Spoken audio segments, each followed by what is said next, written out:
আসসালামু আলাইকুম সম্মানিত ভিউয়ার্স। একটু একটা লাইভ করছিলাম, লাইভটা ভালো হয় নাই নেটের কারণে, এই জন্য ভিডিও করতেছি।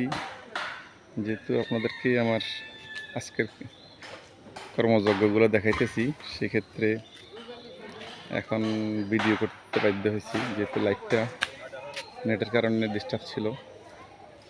আমার আজকে 3 রকমের কাজ চলতেছে। একটা হলো যে আমার গাইডওয়ালের কাজ চলতেছে, এই যে লোকজন কাজ করতেছে সেখানের মধ্যে।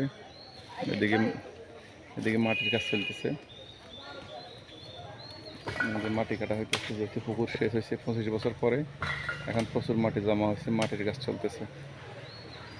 ঠিক আছে, এই আর কি, মাটিগুলো ফেলাইতেছি এখানে। এই যে মাটি, এই গাছের গোড়ার মধ্যে একটু কাজ করছি, সার দিছি, গোবর দিছি, তারপর মাটি ফেলাইছি। এই গাছগুলো ফলন কি আসে। এই যে গাছের মধ্যে কাঁঠাল গাছের গোড়া দিবেন নি, ওই কাঁঠাল গাছের গোড়া ওই যে নরমগুলো আসলে দিন পরে ভাই, কিন্তু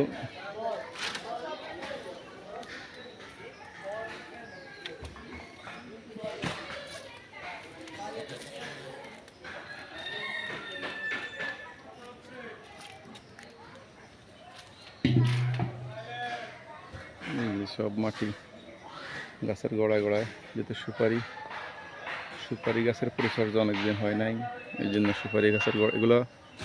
একটা জিনিস বলে রাখি, এখানে হলো রংপুরের সুপারি। রংপুর সুপারি মানে এগুলোতে ফলন বেশি হয়, সুপারি বড়, সাইজ বড়, এবং সুপারি বেশি ধরে। এগুলো এই জাতগুলা রংপুরের সুপারি বলে। এগুলা আমাদের দেশের সুপারির থেকে পরে আসে এবং ফলনও বেশি হয়।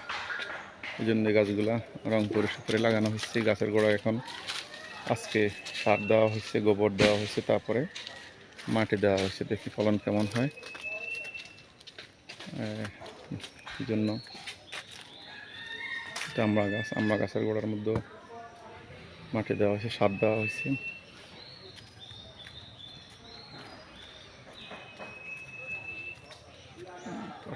কাঁঠাল গাছ ফলন আগের মতো হয় না,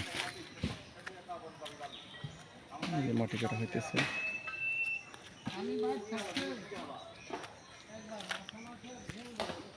অনেক মাটি আছে পুকুরের মধ্যে, ইচ্ছে করলে প্রচুর মাটি কাটানো সম্ভব। যেহেতু দীর্ঘ 25 বছর থেকে এই পুকুরে সেচও হয় নাই, মাটি কাটানো হয়নি। আমাদের 2টা ঘাট, এটা হলো মহিলাদের ঘাট, আর ওই পাশেটা হলো পুরুষের ঘাট। এটা এখানে পর্দায় যে পিলার আছে, পিলারের মধ্যে পর্দা দিয়ে চারিদিক থেকে, তারপর মহিলারা এই ঘাটটা ব্যবহার করবে।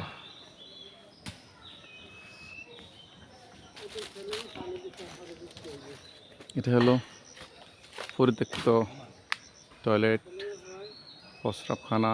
আগে এগুলো ব্যবহার হইতো, যখন বিল্ডিং করার আগে টিনের ঘর ছিল, তখন বাইরের মহিলাদের জন্য একটা ছিল, এটা পুরুষদের জন্য।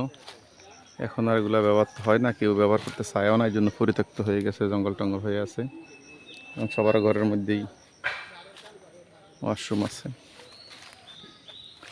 এটা তো আমার পরিত্যক্ত মৎস্য বায়োফ্লক মৎস্য প্রজেক্ট, যেটাতে আমার করোনাকালীন সময় করে আমি লস প্রজেক্ট ছিল। আমার আসলে সবই লস প্রজেক্ট হয়, ব্যবসা আমি সফল হচ্ছি না। এখানে মৎস্য খামার করে লস হচ্ছে, এরপরে আবার এই যে মুরগির খামার করছি, দেশি মুরগির খামার। একেবারে সুন্দর করে নেট টেট দিয়ে অনেক টাকা ইনভেস্ট করে 12 ফিট উঁচা নেট দিয়ে সুন্দর করে করছিলাম, কিন্তু সফল হতে পারিনি। জানি না আমার দোষ না ভাগ্যের। যে টিনের ঘরে মৎস্য খামারের সময় মোটর ঘর ছিল, এখন এটাকে মোরগের খামারের জন্য আমি ব্যবহার করছিলাম। এটার ভিতরে আবার মুরগের খড় দিছি, কাঠের দিয়ে বানাই।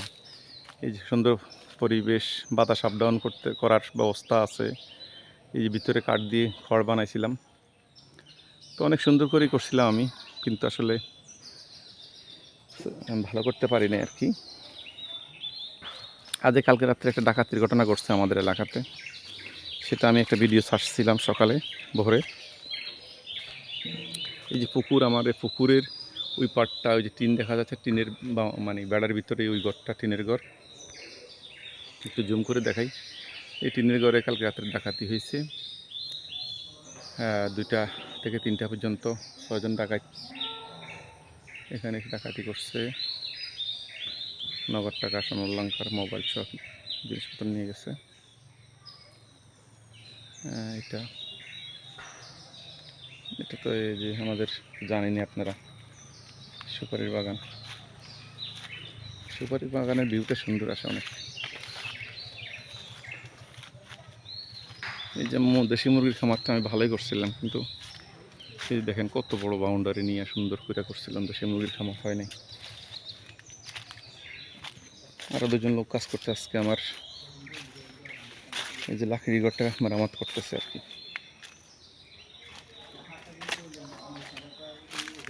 মাশাআল্লাহ, এই যে আমার গাছের মধ্যে প্রচুর পরিমাণে লেবু খাওয়ার উপযুক্ত হয়ে গেছে, বড় হয়েছে। ঠিক আছে, এই যে অনেক লেবু।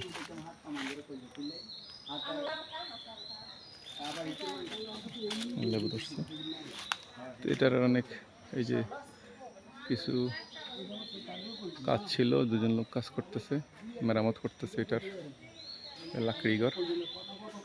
2-4 বছর পরে হয়তো বাঁশগুলা বদলানো লাগে। ফ্লোর পাকা করছে অবশ্য, কিছু বাঁশটা চেঞ্জ করা লাগে।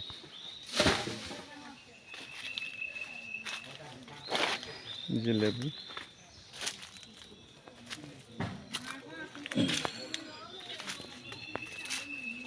পেয়ারা, পেয়ারাও ধরছে ভালোই মাশাআল্লাহ। যে পেয়ারা,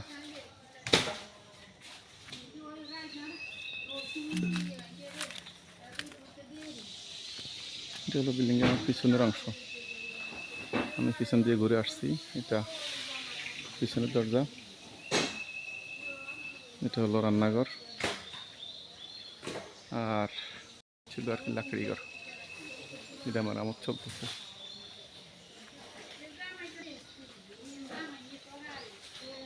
এটা পিছনের দরজা। এই হলো আজকের কার্যক্রমগুলা আপনাদের সাথে শেয়ার করার উদ্দেশ্যে লাইভ করছিলাম একটু, কিন্তু লাইভটা ভালো হয় না, এই জন্য আবার ভিডিও করতেছি। ওখানে কথা বোঝা যায় নাই, ছবি বোঝা যায় নাই। আপনারা সবাই ভালো থাকবেন। ধৈর্য ধরে দেখার জন্য অনেক অনেক ধন্যবাদ। দোয়া করবেন সবাই সবার জন্য, ভালো থাকবেন। এটা আমাদের, এই যে আমরা 3 ভাইয়ের 3টা বিল্ডিং। এটা আমারটা, পরে ছোট বাইকটা, এরপরে ওই সামনে মেজো বাইকটা আর কি। আর এটা হলো আমাদের ঘরের সামনে মাদ্রাসা। এটা ট্রান্সফার হয়ে যাবে, কাজ চলতেছে অন্য জায়গায়, জমি নেওয়া হয়েছে, বহুতল ভবন হবে মাদ্রাসা, এখান থেকে চলে যাবে। মাদ্রাসার সামনেরটা ভেঙে ফেললে হয়তো আমার বিল্ডিংয়ের জন্য আরও সুন্দর হবে, সুন্দর দেখা যাবে। এখন তো মাদ্রাসার কারণে পিছনে, মাদ্রাসার পিছনে হয়ে গেছে আমার বিল্ডিং। তো আজকে এই পর্যন্তই, সবার জন্য শুভকামনা, ভালো থাকবেন সবাই।